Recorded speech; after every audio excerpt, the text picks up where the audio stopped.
All right, guys, what is going on? We are back. The TSF GamePlan crew is with you as we get ready for week 3 here in the tri-state area. My name is Safwan Alvi, joined as always by my partner, Tri-State football writer, and of course my friend, that is Brandon Lampley. And again, we are TriStateFootball.com. Be sure to check out all of our information on TriStateFootball.com, including Brandon's best bets, our pregame and postgame articles, all things Tri-State football, high school football in Southwest Ohio, Eastern Indiana, and Northern Kentucky. You can like us on Facebook and follow us and subscribe on YouTube and listen to our podcast wherever you get your podcast. Just type in TriStateFootball.com. All right, Brandon, the first 2 weeks of the high school football season are done. Time needs to slow down a little bit, right? I'm not ready for the season to be 30% done in the regular season after this, but it has been a lot of fun, right? A lot of big teams. We've had some upsets over the past, 7 to 10 days. It's been a lot of fun, a lot of excitement. I do want to get right into it because we got some big games coming up in week 3 as well. Kickoff is just about 48 hours away, right? We're getting ready for kickoff of week 3. We've had some beautiful weather, right? First 2 weeks, and it looks like week 3 is going to be some fantastic weather as well. But again, getting right into it, starting off with some of our big games. How about down in Northern Kentucky, right, Brandon? The Bluegrass State coming up on a top 20 matchup, right? Number 16, Cooper, right? Here are two teams going in about different directions, right? Cooper coming in at 0-2. They are going to number 7, Ryle, who are now 2-0. They are looking great. Brandon, tell me, what are your thoughts about this team? Cooper struggling, Ryle the opposite of struggling. Something's got to give in this week 3 matchup. Yes, well, Cooper, they're off to a slow start. And, it's nothing we really saw coming, I think. I think we expected them to get out of the gates a little faster, but, it's still time to turn it around. And I still believe things go with Keegan Maher in the backfield for Cooper. I think the more they can get him involved, the more that they can open things up for Cam O'Hara to have time to throw. Because I think a lot of teams, rightfully so, are keying in on Cam O'Hara, trying to make life tough on him. So if they can get Maher going, 133 yards rushing last week, I think they can be successful. And Ryle, on the other hand, they've been tremendous, offensively with Jacob Savage and Nathan Verax at quarterback. But their defense have done a lot of work. And speaking of work, Kai Workman last week, fumble recovery, interception, return for a touchdown. He's been a key guy for them on the defensive end. I think that'll keep pulling them this week at home, and I think they'll move to 3-0. And Cooper still gonna be searching for that first win. What's your thoughts on that one? Absolutely. And Cooper, the offense has really struggled, right? They only put up 10 points in week 1, 14 in week 2. They lost to Highlands last week, right? 28-14. Just seems like the offense is not getting into a groove, right? We see them getting some rushing yards. Defense is playing fine. Obviously, they haven't, given up. They did have a rough outing in week 1, right? Okay, it's Anderson, but I'm not going to hold that completely against them coming out in week 1. But I would like to see their offense kind of get into a rhythm, right? Score some points, get in the end zone, right? Especially in the red zone areas. That's really big for Cooper. And then going for Ryle, they're on the complete opposite end of the spectrum, right? They're putting up points. They're 70 points in the last 2 weeks to open up the season, and they've only given up 20 points allowed, right? So these two teams are literally on the opposite side of the spectrum. Ryle had that big win in week 1 against Covcath. They got the win last week as well. Again, I do like Ryle in this game. Again, I think that defense really shows up. I think Cooper plays a little bit better than they did against Highlands last week. I think this is a closer game than what people think. But Brandon, this Cooper offense, they got to find ways to score points, especially when you play the strength of schedule that they do. Yeah, never know in a big rivalry game as this one, but yeah, I'm with you on that one. Again, Cooper looking for their first win of the season, right? We didn't think we would be in week 3 and Cooper is going to be looking for their first win of the season.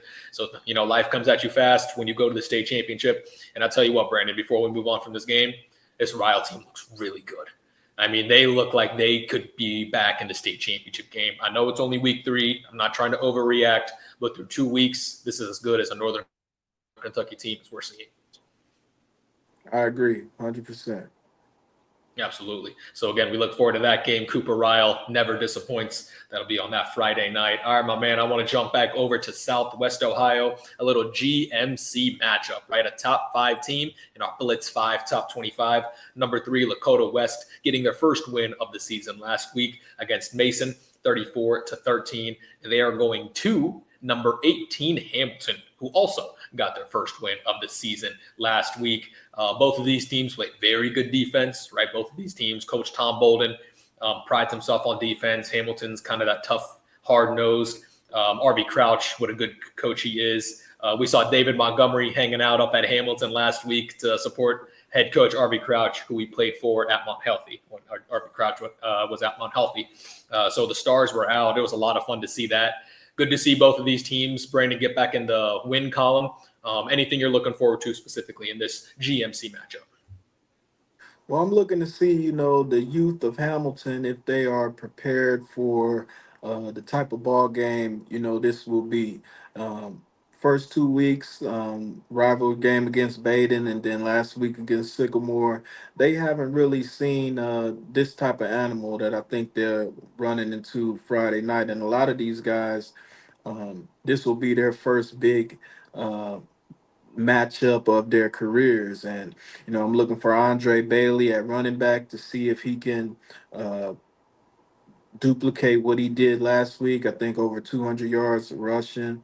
I really think for Hamilton, they need Jaden McLean and Elijah Jones, that connection, quarterback to wide receiver, to be something electric for them to stay in the ball game. And of course, Lakota West, fabulous defense, as you said. They really, really make it tough for teams to move the ball. And for a young team, that could be, hard to deal with. Offensively, Kenyon Norman at running back, Tyson Davis at wide receiver, quarterback Jackson Smith, a lot of weapons that he can go to. I think this will be a tough one for Hamilton. I like Lakota West, and I might take them pretty big in this one. Yeah.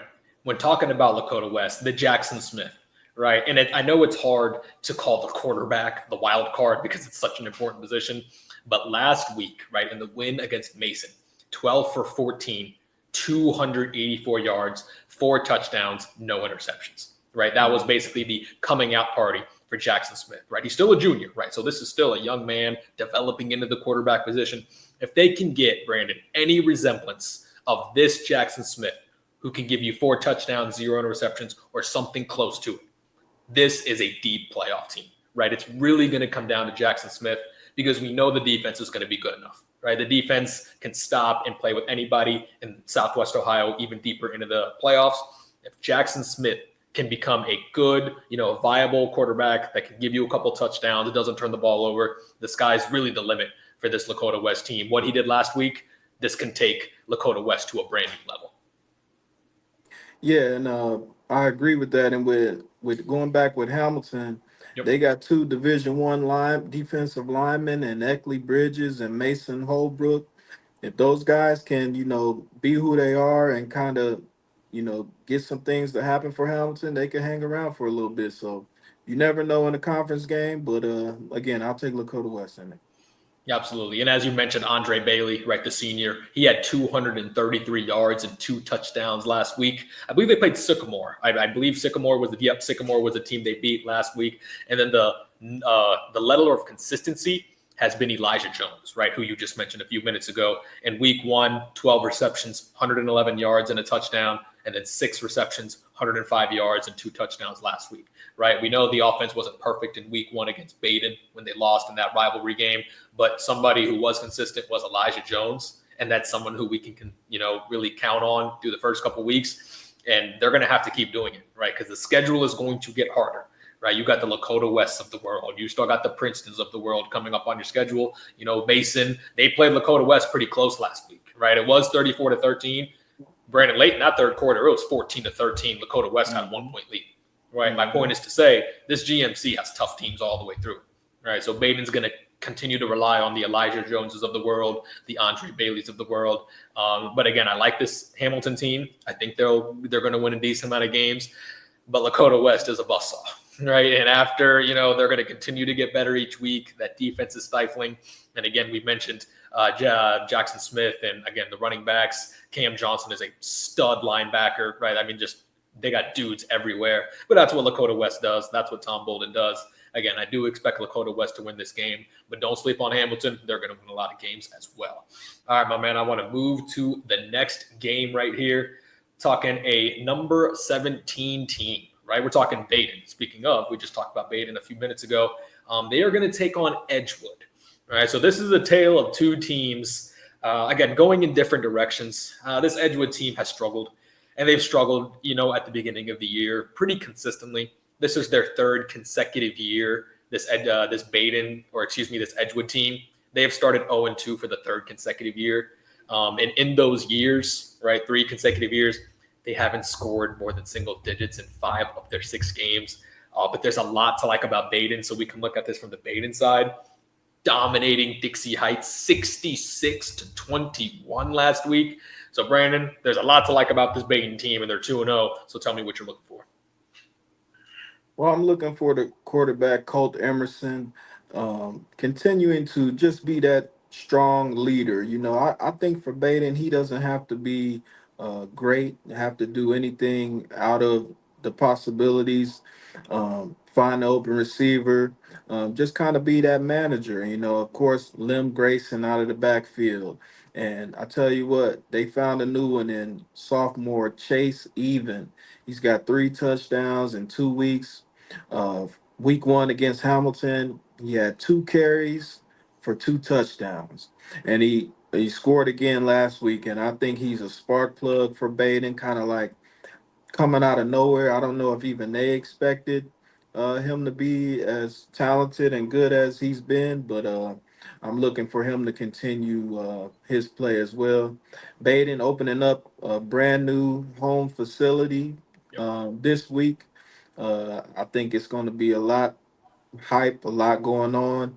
Edgewood struggling, as you said. I think it's going to be an uphill battle for them. I like Baden, big one in this. Yeah, absolutely. In terms of how opposite these two teams have been, through 2 games, Baden has 104 points. Edgewood has 20. It is not a shot. It is not a shot to Edgewood. I'm not trying to, beat a dead horse or kick somebody while they're down. It's just like you said, it's an uphill battle, for Edgewood in this game. Maybe this could be a game that Edgewood works on some things, starts to get their offense rolling, because that's really where they're struggling.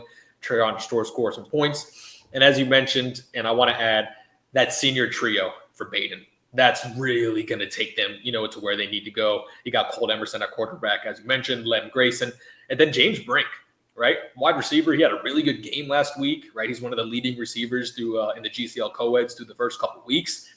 These 3 on offense are going to lead the charge. Baden is another team that plays really good defense, and they've played really good defense for about 4 or 5 years now. If these guys, these senior-laden, experienced guys, right, Grayson, Brink, and Emerson, Brandon, with the experience that they have at the skill position, they can make another deep playoff run, and it's going to start with the senior trio. I agree. I think it's be hard to find a team in Division 3 with the type of physicality and talent that Baden has. I would consider them one of the favorites right now. So Absolutely. Baden 2-0 to start the season. Again, looking to go 3-0 against Edgewood, as you mentioned, opening up the facilities. So the vibes are very good up in Baden right now. Looking to move to 3-0. I want to jump into our next game, a little CHL action, right? How about Indian Hill 2-0 on the season? They're going to go to New Richmond. Indian Hill coming in again 2-0. New Richmond coming in at 1-1.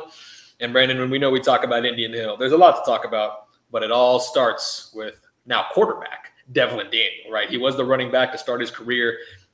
He's taken over at quarterback, and he has had some pretty balanced attack, right? He has 186 passing yards through 2 games. He has 194 rushing yards through 2 games, 6 total touchdowns. And what we're going to get from Daniel, his numbers were absurd last year because he was strictly a running back.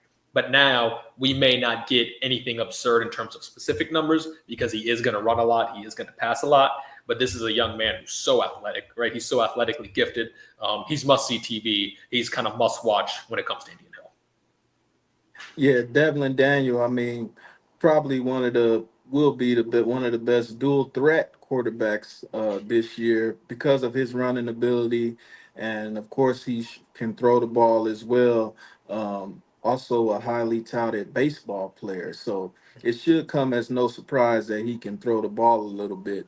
Um, Indian Hill, great scheme over there with Coach Rodenberg. Um, I like Devlin Daniel a lot. You know, I wrote in my best bets today, essentially just that I think with Devlin Daniel, that just kind of gives Indian Hill the advantage in this one. It's kind of like we have him and you don't. So that's kind of what I see. New Richmond, Braylon Patchell, he's been good on both sides of the ball for them. But I just think they'll be a little overmatched. And I like Indian Hill in this one. Absolutely. And another sneaky name to remember about Indian Hill, right? How about Junior Brady Drost? He has 3 interceptions in 2 games. That leads the CHL, right? He is number 1 right now in the CHL. And when you can get a defense, with a guy like Devlin Daniel, who's kind of a game breaker, kind of the ultimate equalizer, Brandon, when they're playing defense like this and they're creating turnovers, right? 3 interceptions leading the CHL, this is going to make Indian Hill even more dangerous, creating turnovers for their superstar. I agree. That CHL should be coming down to, some of those usual suspects. Indian Hill, Wyoming, maybe somebody else, but we'll see.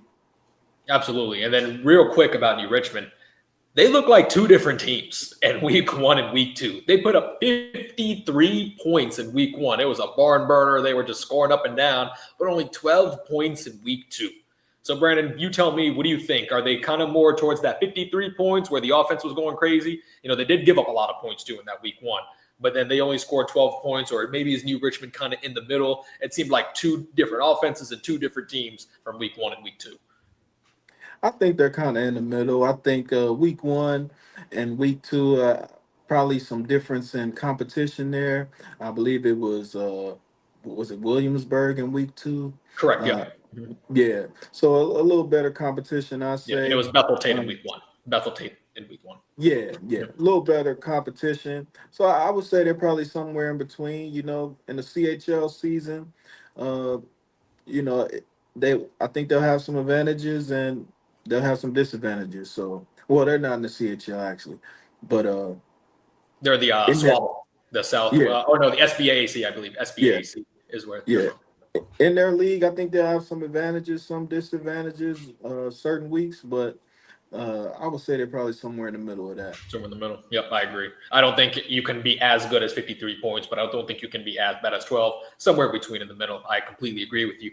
All right, so we hit some of the big games. And remember, we can talk about games all night, guys. So we don't want you to be mad. If we're talking the whole Tri-State, we would be here for 2 hours. Okay, so remember all of the pregame content. You can find it on TriStateFootball.com. Brandon's best bets. We got game of the week as well. So all of our information, you can find it on TriStateFootball.com. And now we are going to do our wrap-up segment right here, the rapid fire picks. All right, Brandon, I'm going to reel off a couple games. Right, we'll start with some of the local games, and then we got some of our local teams playing some interstate and out of conference games as well. So we'll run through a couple of them and let me know what you're thinking pretty quickly, okay?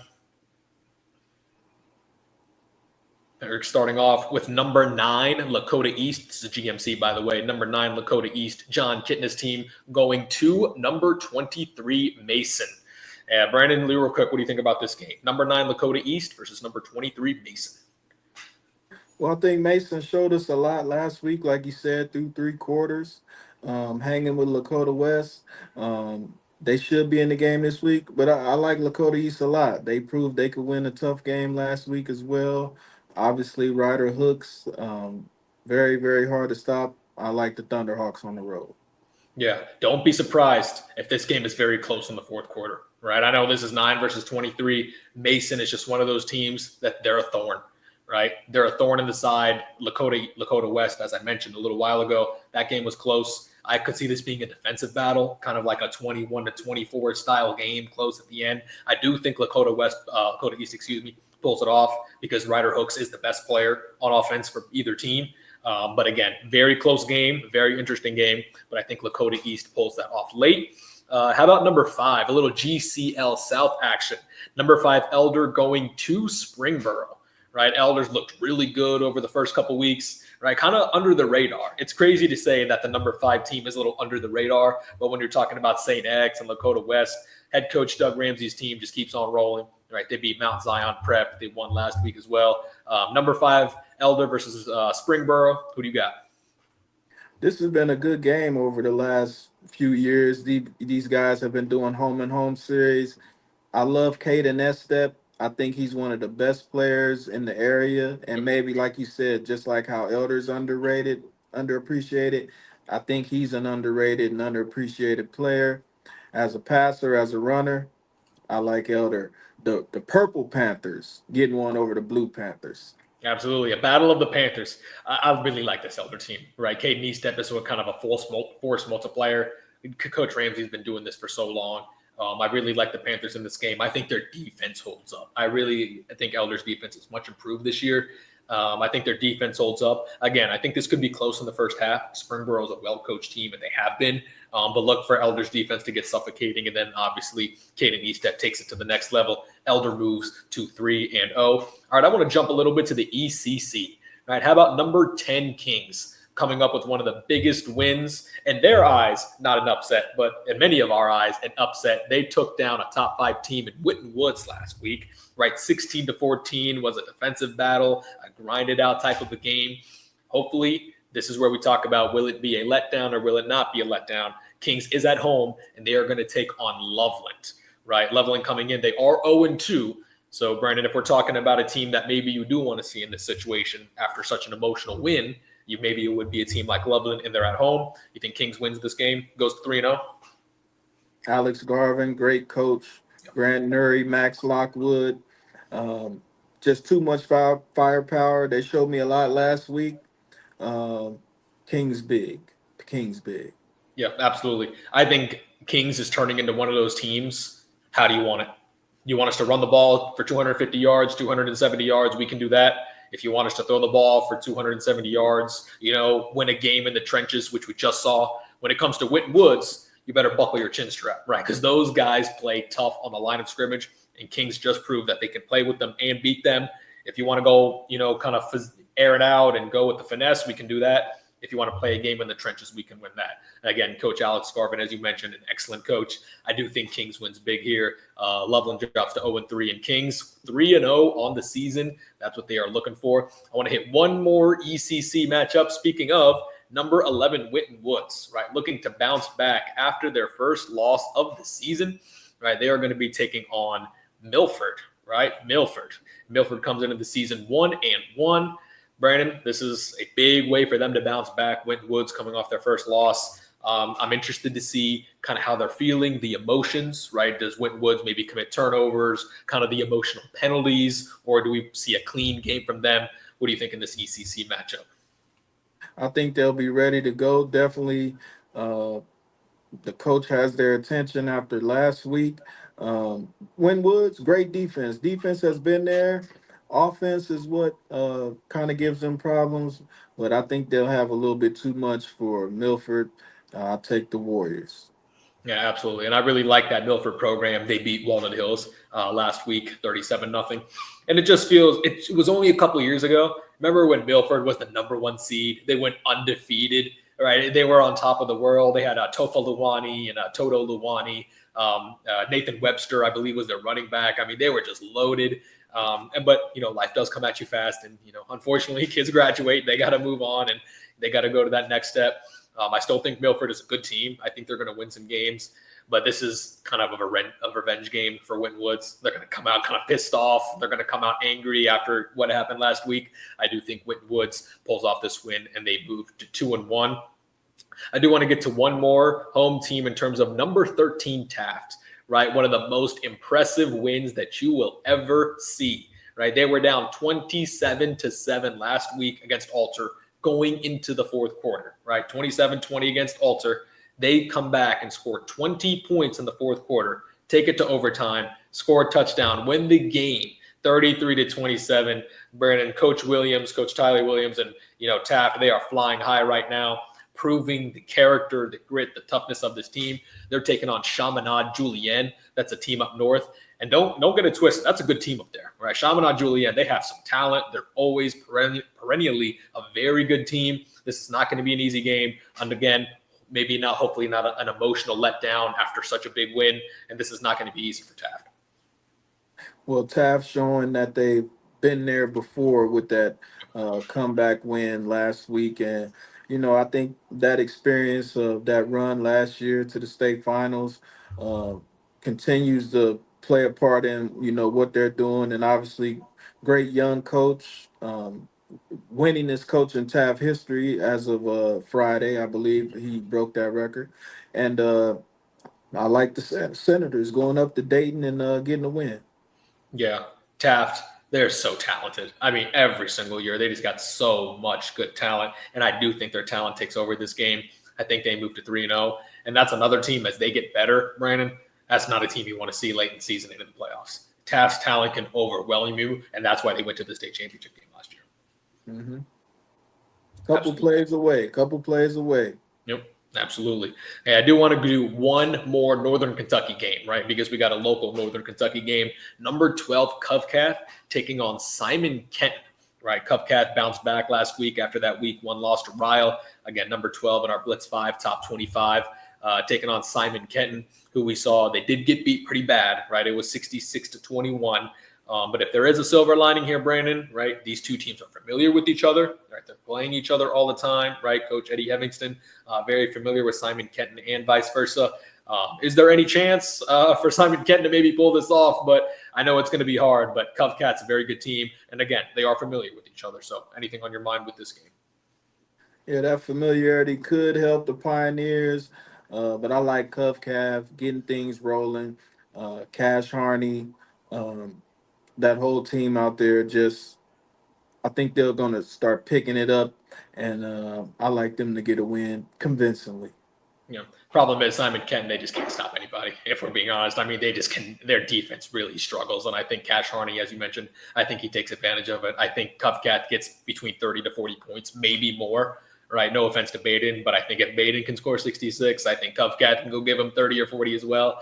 There is some things to like about Simon Kenton's offense, but their defense, just continues to struggle. So I got Covcat winning big in this game.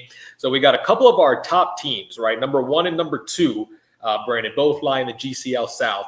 St. Xavier is taking on Cathedral, and then Moeller is taking on Louisville Trinity, right? Cathedral is in Indiana.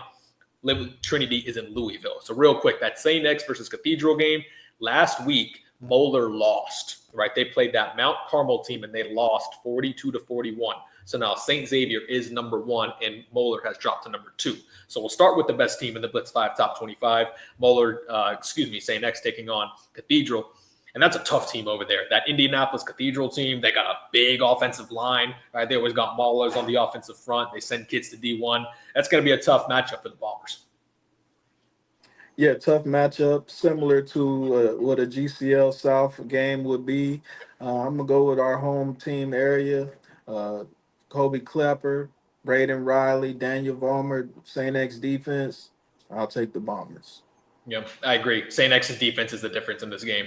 I do think Jackson Fry is continuing to get better, and the offensive line for St. X is young, and they're going to continue to improve. They're going to rely heavy on that defense this week, right? That defensive line, those 4 Division I linebackers, just maulers in the secondary. I really like St. X in this game. Again, low scoring. I think St. X's defense takes over. And that last one, Brandon, before we get out of here, that Moeller team coming off that loss, right? They put up 41 points, right? Matt Ponatoski and the crew, they did their job. But unfortunately, the defense did not hold up, and they lost their first game of the season.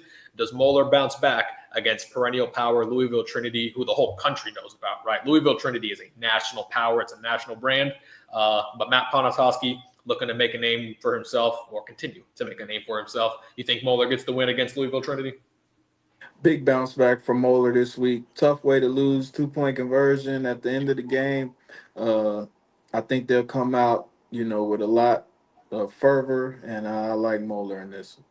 Absolutely. I think our home teams, again, maybe we're being a little biased, but I do think our Southwest Ohio teams go on the road. Again, Louisville Trinity, that's a powerhouse. Cathedral, that's a powerhouse. They're both going to be great games. I think they're both close. I don't think either of them is a blowout.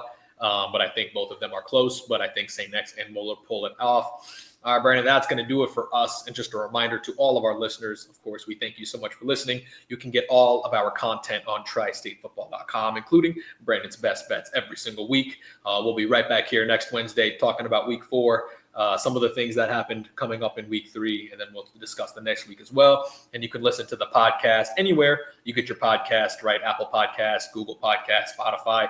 Just type in TriStateFootball.com. And you can also watch our coaches' interviews pregame and postgame on YouTube as well. So we thank you so much for listening, and we'll talk to you next time. For Brandon, I'm Safwan. Thank you so much for watching the TSF Game Plan Show.